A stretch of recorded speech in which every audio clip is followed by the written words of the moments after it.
Parlava que soc un ferm defensor, tot és relatiu. Jo soc un ferm defensor dels diàlegs i dels consensos, que és l'única manera en les quals ens en podem sortir com a comunitat educativa. Sí que, després ara començaré a fer els meus arguments, però abans d'entrar en un debat com aquest, jo voldria fer unes quantes notes prèvies, una mica per recordar-nos el que serien les coordenades d'aquest debat. I la primera és una constatació que jo crec que estareu d'acord amb mi, que és la dificultat de debatre un tema com la jornada intensiva, que és lògicament controvertida en el conjunt de la comunitat educativa.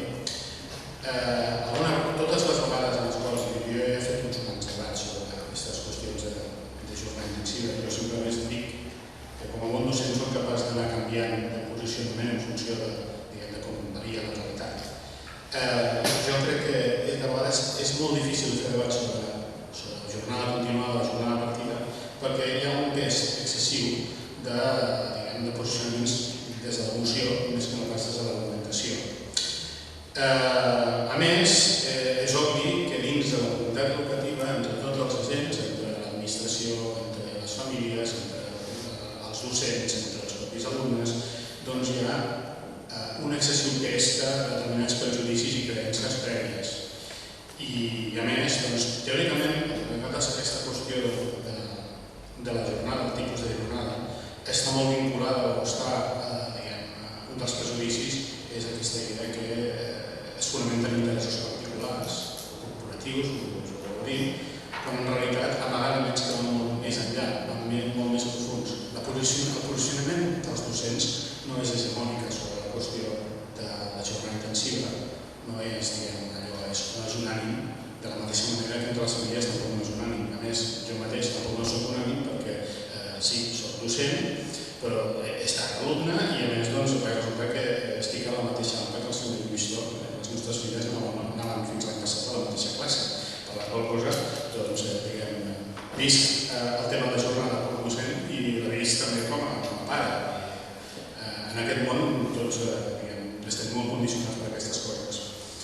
A veure, jo que he llegit tot el que he pogut sobre tots els informes pedagògics, tots els articles que han arribat a les meves mans, en català, en espanyol, en francès, en anglès, després jo arribo a una conclusió que penso que, parlant una mica amb l'Helena, que ha fet aquest informe, el Bofill, doncs la major part dels estudis als quals he pogut tenir accés estan caracteritzats per poc rigor i cap resultat concloent, a favor o en contra de la sisena hora. Això, jo vull partir d'aquesta base. Per tant, jo crec que si hem d'entrar a parlar d'aquestes qüestions hem d'acceptar un fet, que la dimensió més que pedagògica és una dimensió d'opció educativa i sobretot social. Aquí ens obrim una mica el model de societat que volem i, en tot cas, sí que és veritat que la jornada intensiva o modificar el tipus de jornada, no m'agrada parlar de blanc o negre, jo crec que es poden trobar fórmules més o menys d'acord. El que ens deixa en evidència és l'absurd del model econòmic, social i laboral que tenim al nostre país. L'Ignacio Boqueras, que és el president de la Comissió per a la Racionalitat dels Horaris Laborals, que és la persona més sàvia d'Espanya i potser la persona més ignorada, doncs no deixa de denunciar que precisament el nostre país i a Catalunya, amb una mena de barreja entre precarietat laboral més una mena de calvinisme laboral, doncs tenim una de les pitjors jornades laborals del país. I amb un absurd, això, aquesta idea que jo com a mestre ho he viscut i realment resulta depriment. Criatures que entren a les 8 a l'escola i que fins a les 8 no veuen els seus pares. A mi em cal tenir els peus. Perdó de Déu. I aleshores jo em plantejo si de vegades l'escola pot ser un factor d'impuls. Mireu, ja en el debat aquest sobre la jornada, només el que dèiem, jo crec que els posicionaments no són estàtics, són bastant dinàmics. Fins als anys 90, en el cas dels catalans, jo crec que hi havia una demanda per part dels docents a favor d'aquest tipus de model de jornada, sobretot perquè la resta de la comunitat autònoma s'estava impulsant. Però aquest posicionament, s'ha anat variant.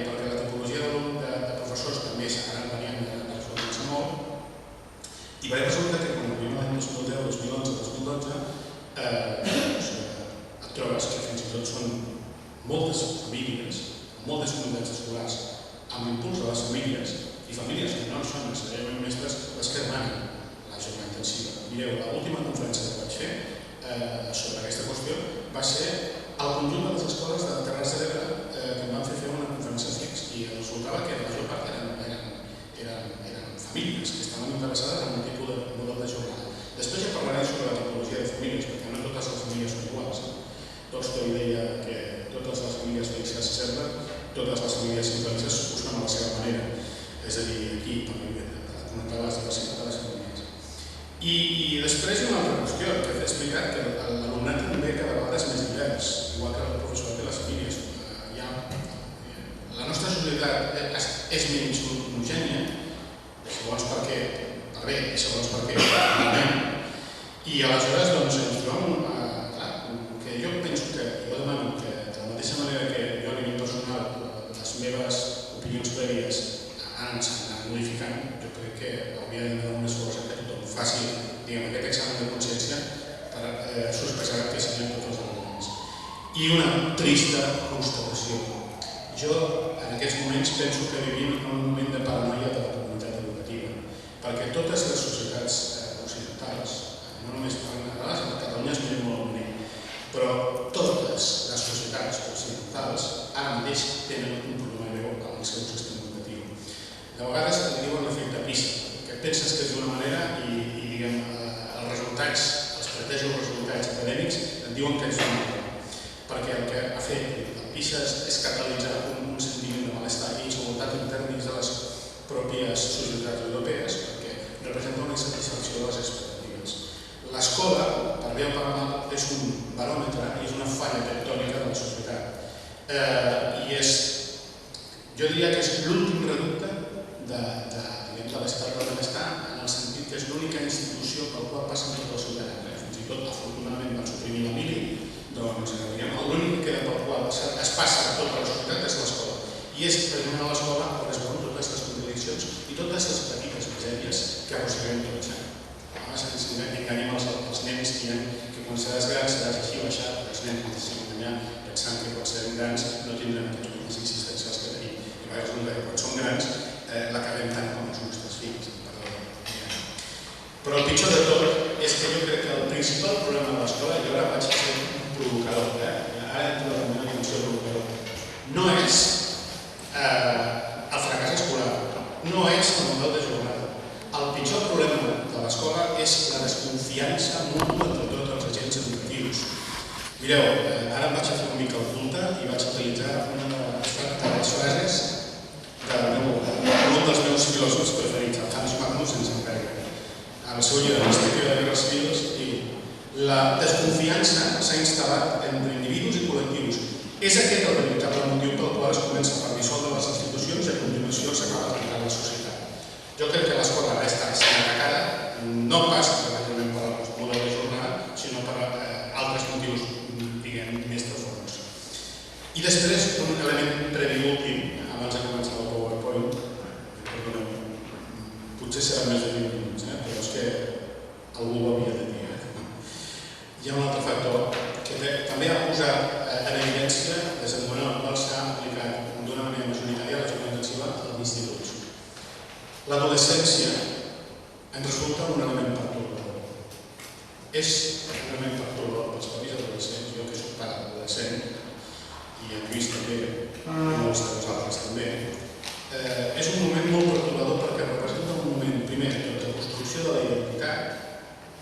Construcció de la identitat que significa passar el sol a un mateix, espiritualment, d'experimentació i, per tant, d'experimentació i de perill, perquè, clar, un experiment que a vegades, si fas experiments amb gasosa, bé, però si no els fas amb gasosa poden tenir conseqüències negatives, d'excessos, d'angoixa.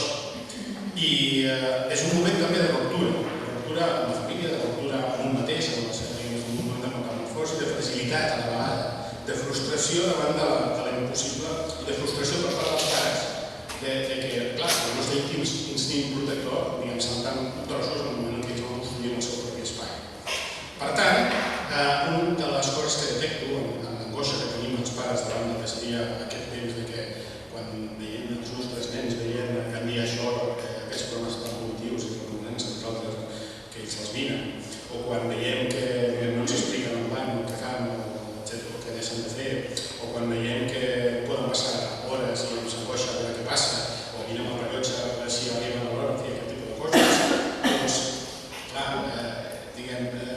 és frustrant perquè sabem perfectament, ens podem autoenganyar, però sabem perfectament que arriba un punt en el qual són ells, encara que no són de tot criatures, ja no són criatures però no són adults en aquest moment. I jo veig molta angoixa en aquesta idea que els nens hagin passat 2 tardes lliures a la setmana a passar-ne 5, i entenc que socialment hi ha col·lectius més vulnerables que altres. Però jo crec que un dels pitjors errors que hem comès tots plegats en les últimes dècades és que hem confinat els nostres joves en un gueto, el gueto generacional, fent que només es relacionin entre gent de la seva edat. Els hem exclòs de qualsevol institució des del punt de vista antropològic, des de qualsevol acció que sigui intergeneracional. Abans la vida familiar era molt més extensa, abans fins i tot en les vides associatives del poble es podien trobar joves, adolescents i grans. Abans, fins i tot, malauradament, jo mateix, quan vaig començar a treballar als 14 anys, i vulguis o no, diguem-ne de manera estranya, però era un món en el qual connectaven les diverses generacions d'una manera integrar-te al món adult, d'una manera entre comunitats més vigilant. Hem exclòs els nostres adolescents d'aquesta integració en el món adult, d'aquests canals, i això fa que realment, és veritat, l'adolescència sigui molt més perturbadora i perillosa, perquè són perills reals. Però això no ho solucionarem pas confinant-nos més estona, amb ells junts, confinant-nos a l'escola. Hem de buscar altres solucions socials. Jo ara ja entraré a parlar, a exposar els arguments. No, serà molt ràpid. A veure, la primera qüestió... Bé, definició de jornada continuada. Concentració del calendari escolar en una franja formativa de tarda, que normalment en el cas de la primària són 25 hores setmanals, 5 en el cas de Catalunya, i d'altres països, 5 dies de classe. Aquí ens trobem que això ja existeix, ja s'havia esdevingut, hi ha diversos precedents, per exemple els estudis nocturns. Jo mateix vaig fer tot el batxillerat nocturn i des del punt de vista, educatiu, la meva nota de selectivitat i la nota dels meus companys no era gens diferent a la que havien fet els agents d'estudis diurns, en el meu cas, i en el vostre cas dels meus companys. Sí, no és així. Això feim 4 hores de classe. Després, algunes escoles rurals també ho anaven fent, aquest tipus de coses, algunes excepcions, com escoles de nova construcció, també algunes escoles del cinturó vermell de Barcelona per evitar això, s'ocultava bastant. Hi havia unes escoles de tota la vida de Barcelona que per evitar absentisme en zones molt positives feien joc intensiu, perquè les pares no havien joc intensiu. I després, doncs, la informació de aquí un mapa, dades de les quals es parla en espanyol. En el cas de... Això parlo de la primària, perquè la secundària era la seva universal, això de la universitat a nivell de l'estat espanyol. I això podeu tenir, segurament us ho tiraré ràpid, el percentatge de continu en l'any d'aplicació, les úniques 3 comunitats que fins ara no tenim jornada continua. Això estem parlant de primària, són Catalunya, Aragó i el País Valencià, i després, això, quan més fosc és el color, més percentatge. La qual cosa vol dir que sí que és veritat que no a tot arreu és universal, sinó que sovint conviuen com pot ser que acabi passant en la nostra comunitat autònoma o estat o el que sigui, aquest tipus de models de jornades. El que sí que m'agrada explicar, aquest mapa sí que m'interessa més que veieu, perquè, a veure, jo he llegit moltes tonteries sobre la jornada intensiva, a favor i en contra. Moltes, jo crec que una de les coses que igual els partidaris ferms de la jornada intensiva dels partidaris ferms de la jornada partida és que tots dos diuen moltes tonteries i tots dos tracten de manipular el màxim de dades. A veure, de color groc he posat aquells que en diuen jornada intensiva. De color taronja he posat aquells que tenen jornada partida. I de color verd, Catalunya. Això seria, per exemple, Catalunya tradicionalment començava a les 9 i acabava a les 5. Ara, la majoria, aquí hi ha un error, perquè això és una cosa que la vaig fer fa un parell d'anys, quan pràcticament tothom acabava a les 5, ara més aviat a les 4:30, com França o com, la part d'Itàlia, perquè Itàlia conviu amb els dos tipus de jornades, la part d'Itàlia que fa partida. Bé, el que sí que és veritat és que fora de gairebé cap país europeu ha acabat amb tard la jornada. Això és una de les coses que jo crec que haurien d'arribar a un acord. No pot ser que els alumnes tinguin tant de confinament. Després hi ha països, com per exemple Holanda, que comencen a les 8:30 i que acaben a les 15:30, o com els països anglosaxons, com és el cas d'Irlanda, que comencen a les 9 i acaben a les 2:30. Clar, què passa? El break, allò que se'n diu el break, és l'espai de dinar és molt més reduït, mentre que l'espai de dinar, en el cas de Catalunya, de l'esmorzar, era el més perllongat de tots. Bé, en tot cas, si agafem tots aquests països i parlem de les hores que acaben passant a la pràctica, com a mínim, perquè a Catalunya el tema del menjador escolar, fins que la crisi ha començat a assetjar de manera brutal la majoria dels alumnes que van anar, doncs les hores de confinament. I en el cas de les hores de confinament escolar, en el cas de la primària, estic parlant de la primària, que és Catalunya, us ho he posat actualment, doncs és, juntament amb França i juntament amb Itàlia 2, el més elevat. A la mitjana podríem dir que les hores de confinament serien al voltant d'unes 6 hores, a la mitjana. Això en relació al conveni.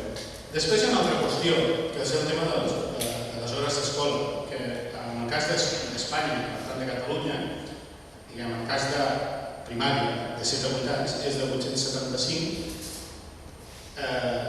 respecte a la mitjana de l'OCDE de 749 i respecte a la Unió Europea dades de l'OCDE de 746, és a dir que a primària els alumnes catalans fan més hores de classe que la resta. I quan vam fer el de la sisena hora, perdoneu que no ho havia dit, és que cap país del món se li va acudir fer això, havia de caure per els corrients. I en el cas de la secundària... Perquè la concertada l'ha estat fent sempre. La concertada ho està fent sempre i no els va pas millor si entraiem a l'aspecte social. Però malauradament, perdoneu, he tret un tema que no hauria de treure. Ara, és igual. Ho retiro. S'admet la protesta. S'admet la protesta. Però bueno, el que sí que sé és que també a la secundària també tenim un problema, que és que les hores de classe dels alumnes catalans de 1050, només és superada per Mèxic, de 1058 dins d'aquesta selecció de països de l'OCDE, i a nivell europeu, Itàlia també els sobrepassa perquè tenen algun dia més de classe, i només els acosta als Països Baixos amb 1.000, però el que és normal és tenir-ne al voltant de 900 o 1.042 que té França. 1.042, sí, 1.042 que té França, és veritat, no l'havia vist aquí. Però bueno, diguem que malgrat tot, un dels problemes és que hi ha massa hores de classe, o com a mínim per sobre de la classe.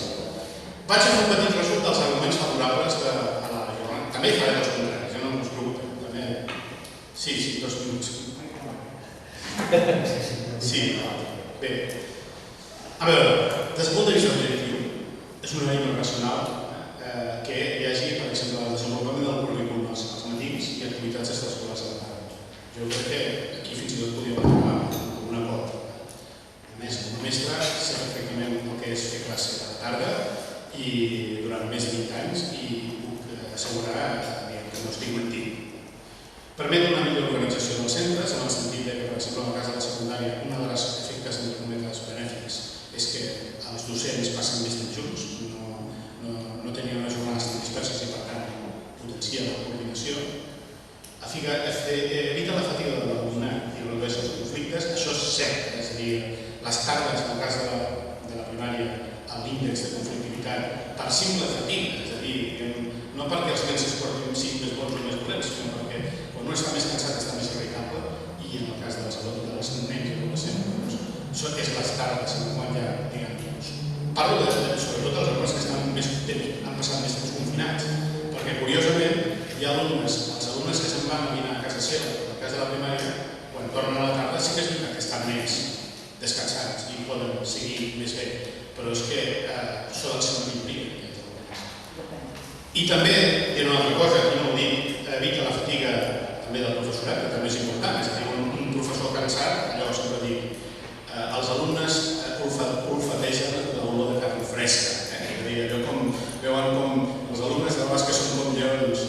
veuen, detecten la zebra aquesta que està malalta per la parella. És a dir, no us ho he de dir, el mestre està més cansat i per tant hi ha més distorsió a les classes. Millora les possibilitats de formació del professorat. Poca broma, el tema de la formació del professorat. Jo que aquests dies estan fent el seu concurs de trasllats i que ajuda moltíssims i començo a veure tots els cursos de Déu-n'hi-do. Un servidor, per exemple, va començar de mestre i després ha llegit el Lluís Pi, i com molta altra gent, gairebé tots ens vam acabar llicenciant, gairebé tots vam acabar tenint un postgrau, gairebé tots vam millorar, o un percentatge molt important, vam millorar bastant la nostra formació a còpia de les nostres hores personals. Però realment, si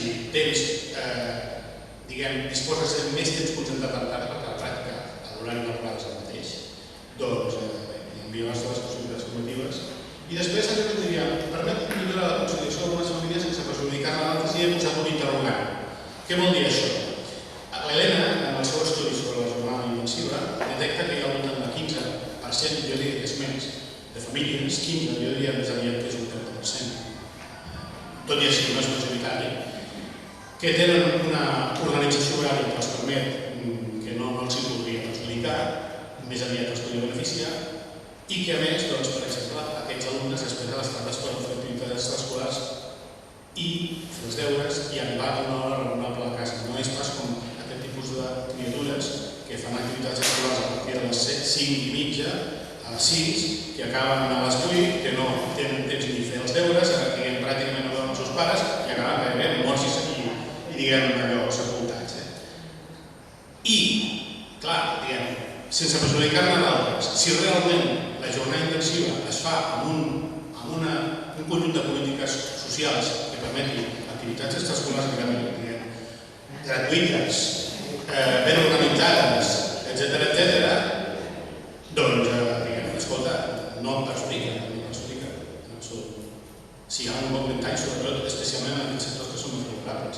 Jo crec que fins i tot estaríem d'acord amb tot això, fins i tot amb la gent que em mira malament. Millora el clima del treball al centre, això sí que és veritat, en diverses enquestes i entrevistes, i també us he de dir una cosa, nosaltres a partir del gener de febrer farem una recerca sobre els efectes de la secundària. No l'hem fet ara perquè cal deixar el marge de temps abans d'analitzar-lo pedagògicament. Redueix després entre l'alumnat i, a veure, això és una mica discutible. En cap comunitat autònoma, en el cas espanyol, s'ha fet enrere.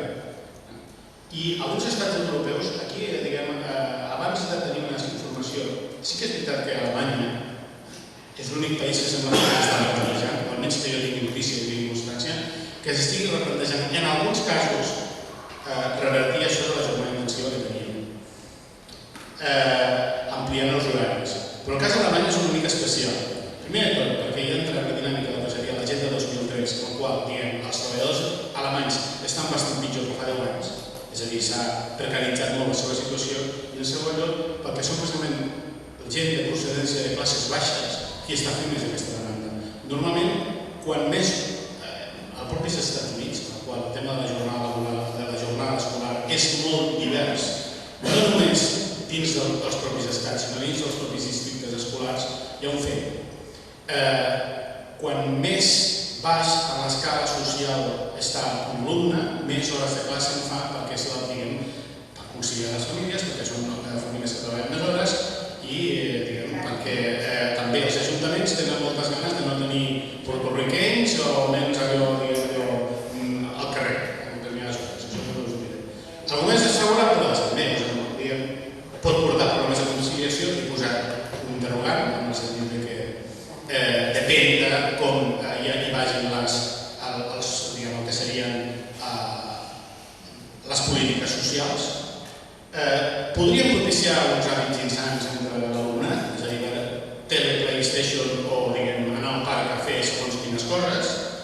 Poso un interrogant perquè, clar, allò que deia sobre el tema dels adolescents, al final jo crec que com a pare, evidentment estàs molt preocupat per les noves companyies, per els mals hàbits, però al final la decisió, malgrat tot, és la criatura. Això és una cosa que a vegades jo que també provinc d'un ambient social no precisament molt benestant, al final, tota la família que la meva tieta hi posava un esperma, no sé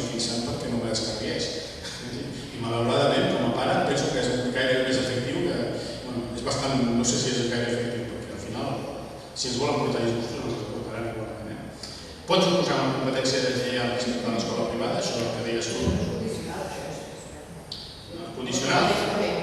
Depèn, perquè passa un fet, que és que, a veure, la comunitat educativa és diversa i, per exemple, al voltant d'escoles de ciutats grans, cada vegada més hi ha una tendència a portar les criatures a les escoles petites, amb el que fan 5 hores a les escoles petites, perquè hi ha moltes famílies, sobretot, però més nivell educatiu tenen, més estudis tenen.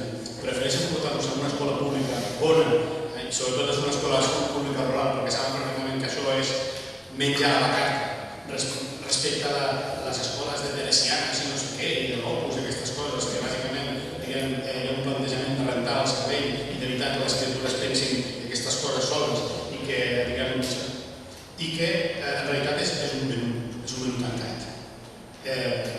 Jo crec que és veritat que hi ha un factor, que és el tema de la competència de l'ensenyament que fa l'escola concertada, que si demà, si demà, jo que soc un d'aquests partits polítics inesperats que demanen que faci el Consell d'Educació, la primera mesura que faria seria primer de tot, fora la seva regional. I, evidentment, podria comportar conflictes dins de les comunitats escolars. Bé, a veure, jo, a part dels interrogants i els condicionants, més o menys he anat parlant, he estat parlant, m'ho estalvio perquè suposo que sortirà al debat, i sí, només, diguem, dues coses i acabo de veritat. És que a la pràctica, diguem, si utilitzem els mateixos recursos que fins ara teníem, és a dir, la jornada continuada que havíem tingut, en el cas de la primària, de 9 a 2, perdó, la jornada partida de 9 a 12 i de 3 a 5, és a dir, de color groc l'activitat lectiva, les bases de color verd, el menjador i activitats escolars de color blau i les activitats extraescolars de color rosa, a la pràctica, amb els mateixos recursos, un nen que aquí entrava a les 9 i sortia a les 5, fins i tot feia futbol a les 7, doncs a la pràctica, amb una jornada continuada podria entrar a les 9, sortiria de l'escola a les 12, menjaria, tindria el servei de menjador fins a les 5 i continuaria jugant fins a les 7 de la tarda. Clar, què passa? Fins ara, en aquest país, malauradament, les criatures havien de pagar menjador i malauradament encara també. Per tant, la situació no varia gaire. I és un tema, jo crec que és un tema econòmic i és un tema social. No simplifiquem les coses, sisplau. Ja les pedrades i la lapidació és a partir de les 11. Sí, la lapidació és a les 11. La qüestió de pedagògica, allò que en diuen. El tema, que si és millor o és pitjor des del punt de vista dels resultats educatius. Bé, sobre els resultats educatius hauríem de tenir un debat molt llarg. Però fins ara, jo he llegit moltes tonteries, no hi ha cap estudi concloent. La cosa més semblant, perquè clar, quan fas un estudi pedagògic has de, avaluar els mateixos individus en una circumstància i una altra i aïllar-los d'altres factors per veure si... I l'únic estudi que vaig veure que era l'horari de les jornades de vida, que es va fer a veure, explicava què havia passat en jornada única a les mateixes escoles del 87 i el 90, també 3 anys ja ho vaig aplicar, i en jornada partida. I hi havia aquestes dades, que perquè les veieu, si ho fem en base 100, doncs en el cas de la... Conclusió, no són resultats concloents, això ho tindreu, perquè ho veieu gràficament. A jornada única de color blau, és a dir, l'insuficient havia crescut de 108 a 119, en base 100 a l'any 1987. Doncs l'insuficient havia crescut en tots dos casos, però la jornada partida havia crescut més. El suficient havia crescut més en el que seria la jornada partida. El B havia crescut més en la jornada intensiva. El notable havia crescut més en la jornada intensiva i l'excel·lent havia crescut més en la jornada partida. Per què? A veure, hipòtesi, i aquí acaba. Hi ha moltes tipologies d'alumnes, concretament a Catalunya al voltant d'1,4 milions de tipologies d'alumnes diferents. Però sí que és veritat que hi ha dos tipus molt concrets. Els alumnes que tenen dificultats de concentració, que solen ser els que tenen pitjors notes, i que, per tant, Quan més cansats estan, més es concentren i per tant les tardes per ells són molt dolentes, per alguna manera, i que per tant això explica que en jornada intensiva puguin millorar en certa mesura, i d'altra banda que són superexcel·lents, que tenen moltes ganes de marxa, que són les esponges, aquests que són infatigables. Amb aquests sí que és veritat que una jornada de partida és una hipòtesi fins i tot molt poca científica. Sí que una jornada de partida els és molt diferent, però per al gruix mirem, aleshores veiem que resulta que potser pel gruix, el temps, i com diuen els informes de l'Ecofí, el temps escolar és un factor irrellevant en el que sigui l'educació. Moltes gràcies per la vostra paciència. Reserveu les pedres per després. No li agrada la sang. Gràcies, Xavier. Vinga.